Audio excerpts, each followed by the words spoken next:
Empowering Youth Through Value-Driven Education for Happy and Peaceful World Conference. Right, and even though it's just announcing an event, it gives us a really interesting look at a pretty significant global initiative. So our mission today is really to unpack the core ideas behind this value-driven education. We want to understand its reach, which seems quite impressive, It really is. and explore how it aims to contribute to what they're calling a happy and peaceful world. The scale might surprise you. Definitely. And I think what's fascinating here is how practical and, well, far-reaching these efforts are. We're talking about integrating something as fundamental as human values, right, into formal education. Yeah. And thinking about what that could actually mean for you, listening, and, for society as a whole. So it's not just theory floating around. No, not at all. It's actively being built out. Okay, so let's get into it. This event description, it mentions this is the 10th edition. That's quite a milestone. It's hosted by the International Conference on Human Values in Higher Education, or ICHVHE. That's right, ICHVHE. For listeners who maybe aren't familiar, what exactly is ICHVHE? What's its long-standing mission been? Okay, so ICHVHE is basically an annual gathering. It brings together quite a powerful mix of people, education policymakers, top academic leaders, and also really passionate advocates for value-based education. Right. And since way back in 2012, their focus has been really consistent, integrating human values into education, not just, abstract ethics. More practical. Yeah, more like a practical framework for, say, self-development, but also societal contribution. The goal is fostering a more humane society, ensuring well-being for everyone. Okay. It really emphasizes a holistic approach, education for sustainable development. And it actually lines up quite well with the Sustainable Development Goals, the SDGs. That makes sense. Now, you mentioned the scale earlier, and the source hints at some really impressive engagement. With this being the 10th conference, what can you tell us about the momentum from, say, the previous one, the 9th? Yeah, the 9th conference. That was held virtually back in 2024, hosted by SRMIS in Chennai. Okay. And it was significant. They had over 4,800 participants. Wow, 4,800. Yep, from 35 different countries. And it wasn't just them. It was supported by 21 organizing partners. So a lot of backing. A lot of backing, yeah. Yeah. And the theme then was value-based education for humane society, explicitly including the SDGs. So it really shows that broad scope and, honestly, the sheer global interest in this. Okay, so that sets the stage for this upcoming 10th edition. The theme is Empowering Youth Through Value-Driven Education for a Happy and Peaceful World.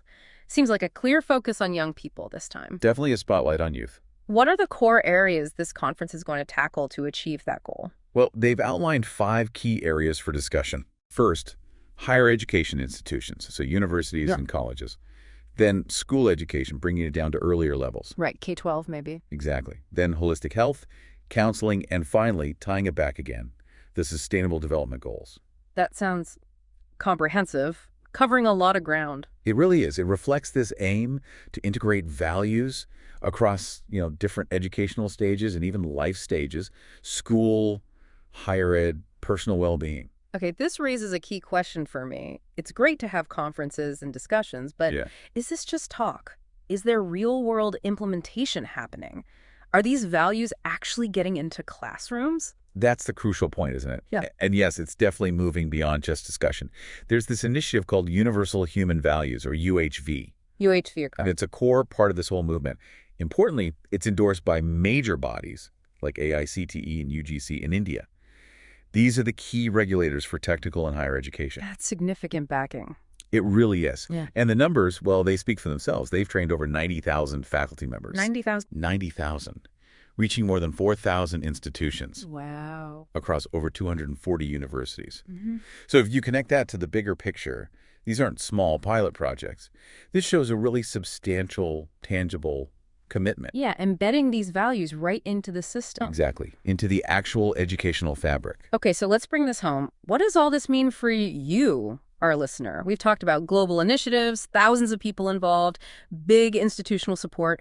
Why should someone just navigating their own studies or career path care about this? Well, it matters because these efforts are fundamentally about equipping people, especially young people, with a different kind of toolkit. It goes beyond just academic knowledge. How so? It's about fostering a value-driven framework, a mindset, and maybe even skills that help you contribute not just to your own personal well-being, which is important, but also to, societal harmony. Right, that happy and peaceful world idea again. Precisely.